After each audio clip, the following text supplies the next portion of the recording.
So often what we hear about a lot of times during a year is crime stats.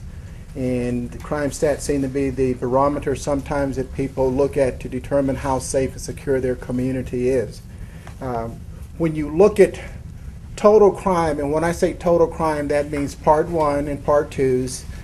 Crime was down again last year for 2011. We had 67,509 total crimes, and there again you have a copy of both the Part 1s and the Part 2s, so that way you can see that information for yourself. How does that compare to 2010? 2010 we had a total of 67,545 for 2010. Ironically, when I look at the Part 1 offenses, for the first time since 2007, we saw an increase in our Part 1s. And when we talk about Part 1s, we're talking about our burglaries, robberies, rapes, aggravated assaults, homicides, auto thefts, and larcenies. Last year we had a total of 22,213 total Part 1 offenses within this community. Even though that was an increase for the first time since 2007, that still accounts for the second lowest number of major crimes over the last 5 years. If you look at Table 1, you can get a chance to get an idea over the last 5 years as far as the Wichita Police Department major ones offenses. When I look back on 2011, there's probably 3 categories that have really significantly contribute to the increase that we experienced in 2011 as an organization. Of course, homicide, we saw an increase in our homicides. There was also an increase in our aggravated assaults, as well as the number of auto thefts that occurred within the community itself. Even though there again, if you look at that table number 1, you look at the 5-year average, we're still within that 5-year average in regards to those types of crimes that were committed. Homicides, as I mentioned, when you look at the increase, 10 of those homicides were domestic violence related. The last time that we had that many 10 or more homicides that were related to domestic violence was in 2004. In 2004, we had about 11 domestic violence homicides, which is a concern for us as a community as well as the police department, because it's important for us to try to be as proactive as we can to prevent and reduce those types of incidents from occurring within our community. Ironically, when you look at the increase in our aggravated assaults, there again, domestic violence aggravated assaults drove the numbers. If you check across the country or you check across the state of Kansas, you will find that domestic violence cases are up throughout our state. So we're no different. The concerns we have is when you start getting into that arena of aggravated, which means that a weapon is used, whether it is a stick, gun, knife, you name it, those types of instruments contribute to that situation be considered an aggravated nature. One of the things that's important to also keep in mind as we look back at our numbers is also our clearance rates, and that's on Table 2 that you have there. You look at the clearance rates over the last 5 years, you look at our clearance rates for last year, and there again, we as an organization and as a community continue to have exceptional clearance rates in just about all of our major offenses, other than a couple of them. Particularly, our robberies were slightly down compared to our average, as well as our burglaries. They were down as well from the standpoint of clearance rates. The other crime that there again I mentioned that has contributed to the increase is auto thefts. Ironically, when you look at the fact that we had over 1,800 auto thefts, what is not included is the fact that we recovered 1,441 of those vehicles that were stolen. So we had about an 80% recovery rate on vehicles stolen in 2011. And you're probably saying, what's the significance of that? Usually when you see an auto theft, you think in terms of a chop shop, and we're not seeing that within the community. What we're seeing more than likely is the fact that people are stealing vehicles for joyriding purposes, or they're stealing those vehicles to remove items for whatever purpose, whether they're still in the stereos, different parts for whatever needs that they may have. And there again, if you look at Table 4, it shows you what the overall number of auto theft cases that have happened over the last 5 years within this community. When you look at auto thefts, it's important for us as a community and as a department to continue to be as proactive as we possibly can and to promote education and awareness. I know last year we've had several media briefings in regards to the types of vehicles that were being stolen and the things that we could do collectively as a community and as an organization to prevent or to reduce the number of auto thefts that we've seen within our community. And we'll continue to focus on that as we go forward in 2012.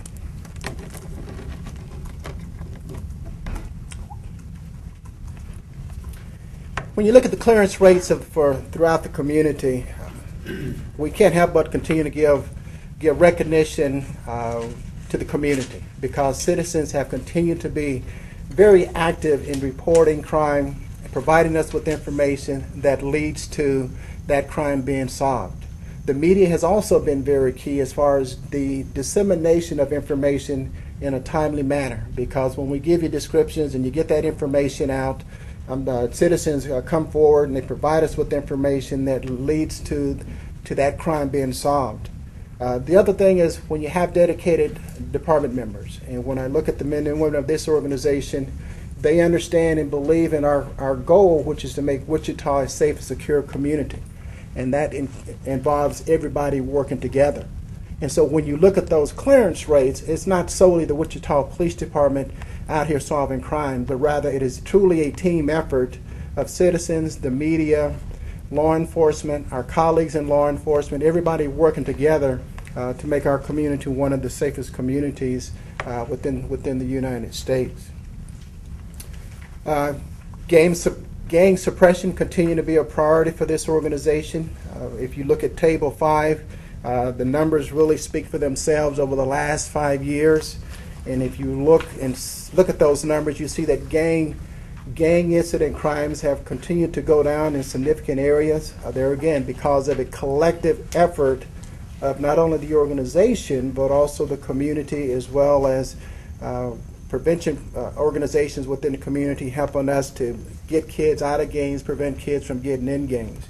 I do believe during Mayor Brewer's State of the City message, he referred to the fact that we've seen some reductions. And like I said, I'm not going to go through the numbers. You have the numbers before you, and they're pretty straightforward. One number that really jumps out at me, though, is when you look at 2007, there were a total of 23 gang-related crimes. And even though we had 8 gang-related crimes in 2011, that is still a tremendous far cry compared to 2007. And if you want to go back even further, you go back to the 90s and reflect back on the fact that we had anywhere from 30 to 35 gang-related homicide in the 90s.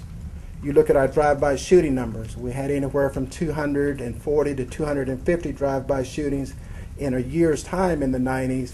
And you look at where we are today from the standpoint of only 12 related drive-by shootings.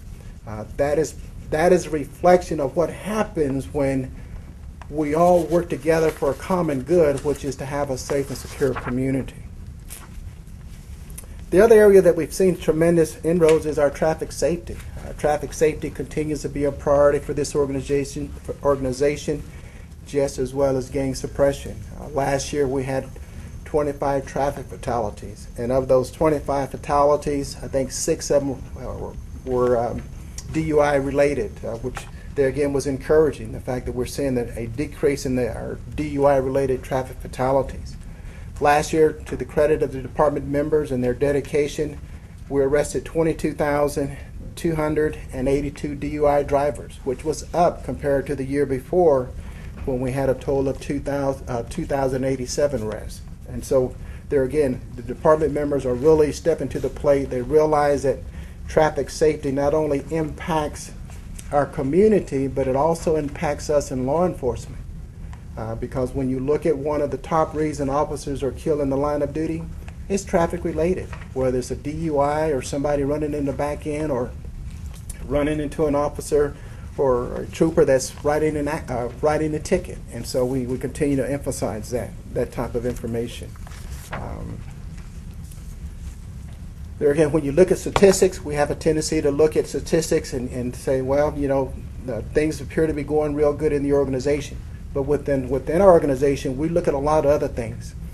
What did we do as far as accomplishing significant projects? Of course, some of those projects is we work with the Alcohol, Tobacco, Firearms, the Sedgwick County Sheriff's Office, the U.S. Attorney's Office, in regards to the illegal gun operations investigation that we were part of for about a year. We had just about all of our undercover personnel assigned to that operation to assist.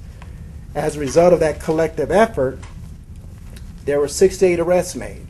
246 weapons were recovered as a result of that year-long operation between our partners that I just talked about. The other thing that was important for us last year is the transitioning of animal control to the Wichita Police Department.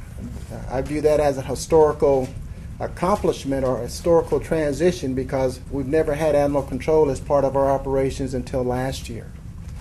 The Heartland Preparedness Center, if you've been up in that area, you see that the military is now in the process of building their administrative building, as well as eventually they're going to build the large maintenance buildings, and then subsequently we'll begin to build the new training law enforcement academy at that location as well.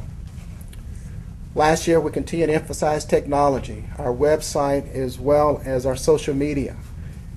We've been able to make tremendous inroads and received tremendous recognition from our other colleagues in law enforcement as far as how we do business with social media, whether it's with Twitter, Facebook, and even My Police apps, which we kicked off the early part of this year. And when you probably say, Chief, what is the significance of social media? It provides us with another venue to connect with citizens in regards to not only receiving but also sharing information about their neighborhoods and also asking their assistance as we try to solve crimes within this community. We're also in the initial stages of the e-citation project. E-citation is going to allow us to be able to issue citations electronically instead of the current way that we do it as far as having a ticket book, filling out the tickets. The officers will be issued e-citation component devices that will allow them to complete those tickets, be able to download that information. It addresses officer safety. It allows us to be more efficient. It enhances accountability in regards to those citations. We're in the process of completing our upgrade when it comes to what we call our record management system. We're now upgrading that to allow us to be able to get information in a more timely, efficient manner. Last year, we also transitioned from the Glock 40 caliber that we have been carrying for the last 15 years. We now issued both Glocks and Smith & Wesson 9mm to department members, the weapon of their choice. And so that was another thing that we were able to get accomplished in regards to into 2011. The question is, okay, what are you going to focus on in 2012? 2012, right now the organization is going to be beginning the process of restructuring the police department. Part of that restructuring we're starting to see now in the field. Each one of the field services bureaus now have a crime analyst that is assigned full-time to that respective bureau. And you're probably asking me what's the significance of those crime analysts. Number one, it allows those analysts to analyze and to provide information on crime trends that are occurring within their bureaus. We've already seen some of the early indications from the standpoint of a crime trend that was happening, I want to say in Patrol West, where the crime analyst was able to work with the officers on a certain beat, and as a result of that, they were able to identify a suspect, make an arrest in a lot timely manner. It also allows us to be able to deploy resources. It's another way of enhancing our community policing philosophy by having those crime analysts in the station. And so we're enthused about that. Of course, gang suppression intervention will continue to be a priority for this organization. We cannot rest on our laurels. The fact that we have been successful we have to continue to stay on the offense. We must continue to keep the pressure on the gang members, because once they become comfortable, then we fear that crime is going to go back up. So we have to be very aggressive from that standpoint. There again, looking at domestic violence, what can we continue to do within the community to get the information out there, to be proactive, to make an impact? Because when you look at those 10 domestic violence homicides, one homicide is too many. And to have 10, we have to make sure that we're working closely with our partners in the community, our nonprofits, our other organizations, to say, what can we do differently? What can we enhance to make sure people are reporting? And when you look at reporting, that can be a double-edged sword, because the more you educate, the more people are going to report, and that's what you want. But by the same token, we got to make sure we have the resources that we can connect people that's going to help us to prevent a future domestic violence homicide. With the increase in auto theft, we're going to look at how we can there again enhance and step up our efforts to proactively address auto thefts within this community. And you think in terms of crime prevention, what kind of crime prevention messages can we get out there? What things can we do differently to convey the importance of our citizens and make sure we don't make our vehicles an easy opportunity for somebody to steal? And so we need to continue to work towards that as far as a community. And then lastly, continue to deal with traffic. As I say, traffic safety is a priority for this organization. So often people, they criticize us for enforcement, but unfortunately, you can only do so much education and awareness, and you eventually got to do enforcement, because enforcement is how you change drivers' behavior. And there's not a one of us in this room that is not susceptible to being involved in a traffic accident. So that was a lot of information that I covered, and this is your opportunity to ask me questions, and if I don't have the answer, I'm going to look to members of the department that are here to help me out. Or did I cover everything? Okay, so you're talking about a lot of the crimes you talk about are very preventable if people take more action themselves. You talk about the auto theft, the burglaries, larcenies, things like that. How do you get this message out to people and get them to absorb it? Because you tell them over and over again. I imagine at least at some point you got to feel like you're banging your head against the wall because people don't get it, though. How do you do it? Well, unfortunately, you just have to continue to keep that message in the forefront, because you're right. Sometimes it gets frustrating to us because we put the information and we don't think it's going to happen to us until it happens, and it's just human nature. But we cannot back off our efforts to be proactive. We have to just keep re-emphasizing that message as best we can. Chief, regarding the statistics and the way the community is going to view them, you can obviously take a look at this and see that crime has gone up in a lot of the categories from last year to this year, but could you talk a little bit about the importance of putting it into perspective with perhaps like taking a look at the 5-year average? Well, when you look at, so often, a 5-year average will give you a clear indication exactly what type of trends are we seeing within a community, because things are going to fluctuate from year to year. But if you go back and look at that 5-year window, you can take in consideration the different dynamics that occur during a 5-year time versus dynamics that may not occur within a 1-year time. And so looking at that 5-year, it really gives us a clear indication on where we are as an organization, where we are as far as accomplishing our goal for a safe and secure community. How troubling are the stats about domestic violence, homicides, and the DV assaults, ag assaults, and so on and so forth? It sounds like almost a systemic problem of sorts, not necessarily PD, but with society. Okay, when you say systemic? Well, just that domestic violence seems to be on the increase, or at least with the violent outcomes we're seeing with the homicides, the ag assaults, the increases in those numbers. How troubling are they? Well, they're concerning. As I mentioned, whether it's one domestic violence homicide or 10, it's very troubling for us as a department and as a community, because that is one less person, that is a victim that has tremendous impact on other people, whether it's family members, friends, the community as a whole. It has a rippling effect. And so it's incumbent upon us to make sure that we're working collectively as a community to try to prevent that, because it impacts everybody. elaborate a little more, Chief, about the e-citation system that you just touched on a few minutes ago? Can you talk a little bit more about how that will work specifically? Well, I'm going to turn it over to Captain Atterbury. He's been our project manager. Captain Atterbury? Specifically, what questions? Well, just, I don't know, maybe I'm behind the times, but I hadn't heard much about it to this point, so I was just wondering how the process will work. How will someone receive an e-citation?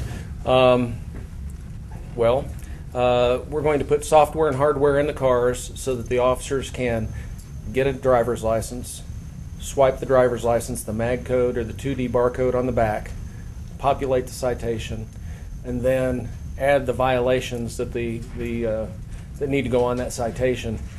Then we'll have printers in the cars so that excuse me, printers in the cars so that the officers can print that citation out and give it to the violator, much like a cash or a register receipt from a store, be the long slender type, and then that's what they will use to continue on with whatever they want to do with the ticket, whether it be set for quarter pay. So no more handwriting of tickets? Correct. Mm-hmm. And through that automated process, the officers will be out in traffic less. We have less of a concern that they're going to be hit by a car. The contact with citizens will be quicker. We're looking to get the job done quickly. Then on the back end, that citation, that electronic citation, can be sent electronically to municipal court because they're the back end part of the process, and they'll be able to take that information, put it into the court management system, and it'll be there for the person when they go to pay it or set it for court. So what are we looking at in terms of time frame for full implementation of that? 2012. Sometime this year? Yeah. Okay. Is it, Captain, do some officers already have this in their vehicles? No. Okay, so none of them have it. We're going through the process now of selecting a vendor for that, and after that selection's taken place, we'll go through the processes that have to take place to gather the software, gather the hardware, do the testing. More community input and information will be given out. We'll inform the community more about what we're doing, so that it's not a surprise. And then we'll roll it out on a slow basis before we go department-wide. Can you talk about the cost-benefit analysis of that, and has that been budgeted, and talk about, I guess, the numbers? Well, if you look at the city manager's previous budget, one of the things he talked about was e-citations as being a critical component as far as the city of Wichita's budget going forward. When you look at the analysis that you're referencing, it allows us to improve accountability, because right now a lot of citations, because of a technicality, can be dismissed, and we estimate right now we probably lose between 5 to 10% tickets because of technical issues with them. The other part of that is it allows us to enhance customer service, because what we find is a lot of times when citizens, they may get a ticket that morning or yesterday, and they go to pay that ticket, the ticket is not yet in the system, whereas with the e-citation, that's downloaded. So they would have instant, it would be there in a timely manner. Say 5%, 10% of the tickets are they're dismissed or whatever because they can't. Why? Because they can't be read, or because it's for a variety of reasons. You got reasons such as improper legibility, the fact that we may have entered the wrong offense or the wrong violation, those kind of factors. But that's what as we began looking into this, we estimated between 5 to 10% was dismissed or even not even filed. Period. Do you have an estimate on what that 5 to 10% translates into in terms of lost revenue or lost? No. Chief, just regarding some more just statistical analysis, you've already addressed the auto thefts rising by 29%, and I believe you said something about like joyriding being a major factor in that. The other topic, though, that wasn't addressed earlier would be larcenies over $1,000, grand larcenies, which also went up significantly. It looks like 32.7%, 1,362 in 2010. 1,807 last year. Do you have any thoughts as far as why we are seeing an increase in these types of major type felony, larceny, auto theft type situations? Well, actually, felony, but regardless, do you think like perhaps the economy or anything like that comes into play, or do you have any, or is it just part of the flux situation? I guess I would want you to address the larcenies over 1,000. Well, I think when you delve into those numbers, you're probably going to find that a significant number of those involve shoplifts at some of the different businesses throughout this community. And so I can't really delve into it in depthly as with that because of the fact that it's probably driven by shoplifting cases are going up throughout the community. As far as your other question on the economy, I'll let you draw your own conclusion on that one. That's sort of your job to analyze why crime's going up. Or, well, does it as far as is helping take a look at like when we're going through tougher times as far as maybe putting more concentration on? I think that there was a study done. There was an article in the Eagle, the latter part of 2011, and there was no correlation. There was limited correlation between the economy and crime going up. Like I said, I know the Eagle did an article. They talked with several experts about is there a correlation. And so for me to stand here and... So you, by extension, you don't necessarily attribute the increase in DV homicides and DV-related ag assaults to the economy then. Is that correct? I think you're looking at frustrations. I think you're looking at the fact that people that may otherwise be working are now unemployed, and so they spend more time at home, and so that frustration level has a tendency to impact people's temper.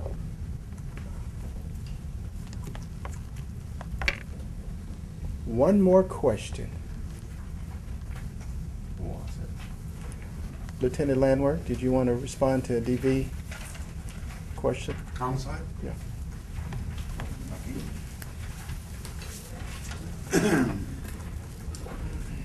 With and Randy Reynolds is here also, and he studies it a lot more than I do. Reference the DV homicides we had the last year. I believe only 2 had previous reports. Is that correct, Randy? That's about correct, yes. Only 2 had previous reports. There's always a problem.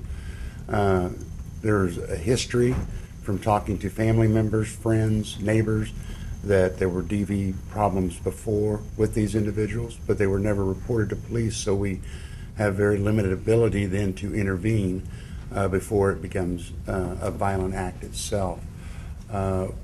We'll see, if you look through the last 10 years, you'll see DV homicides will range from down to 4%. One year was the lowest, I think, or about 9% when we only had 2. All the way up to about 38-39% this year, I think it was. So I can't say that it's because of the economy or frustration. The problem is early intervention. I mean, we need family members that see an abuse going on in that family or friends to report that. They can do that anonymously. They can do anything they want to help to get somebody out of that circle of violence, because there's nowhere that's going to spiral into a violent act whenever domestic violence starts. That's been proven over and over again. So that is our main concern with those type of homicides. Do you have anything else, Randy? I think it was from 2007 until the current year. I think we only had 3 of the homicides where there was prior reported history. So. I do have one last question. I'm so sorry. Out of the 27 homicides, 10 of them were domestic violence, 8 were gang-related, so the rest of them were... They were different. I mean, they could have been robberies. They could have been drug-related. Might have been arguments between strangers, bar fights, something like that. I honestly can't. But that's usually we divide them up into certain categories. And it's usually going to be an argument, or it could be, like I say, a robbery. Drugs could be involved, and then gang, and of course domestic violence.